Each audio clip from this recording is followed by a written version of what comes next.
God will not answer your prayers unless you respect your wife. That's what the Apostle Peter writes in 1 Peter chapter 3. Listen to this in verse 7.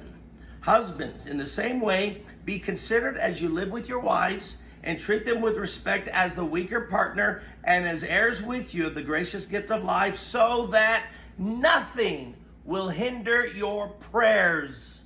Do you know your prayers can be hindered if you don't treat your wife with respect? Yeah, you pray for success financially in your business.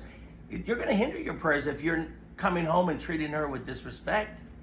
You pray for health, physically and mentally, but you're not going to get your prayers answered if you come home and mistreat your wife and give her a mental problems. You understand this?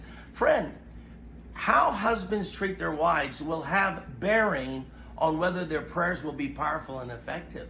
You know, the Bible says in Proverbs 18:22, he that finds a wife finds a good thing and obtains favor from the Lord. Did you know there's a special favor given to men when they get married? And yet some of you look at your wife not as a good thing, but as a bad thing.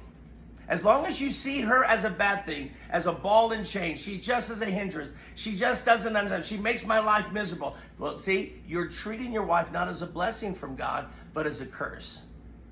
And the truth of the matter is, you've got to change your perspective, or your prayers are going to be hindered, friend. And so how we treat them has great bearing on it.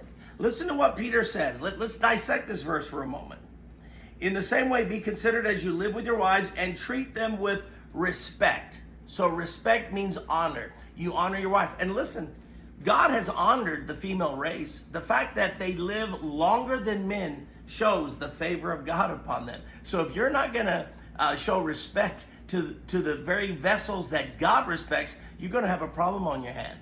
So the first thing he says is treat them with respect as the weaker partner. Now, many people get confused on that. Literally, it means weaker vessel.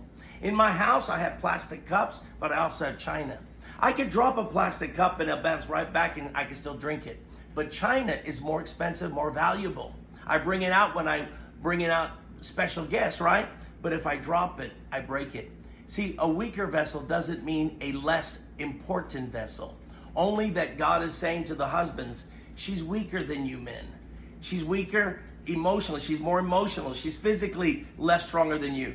And you got to, in other words, be considered. Handle her carefully. Don't treat her like one of the boys.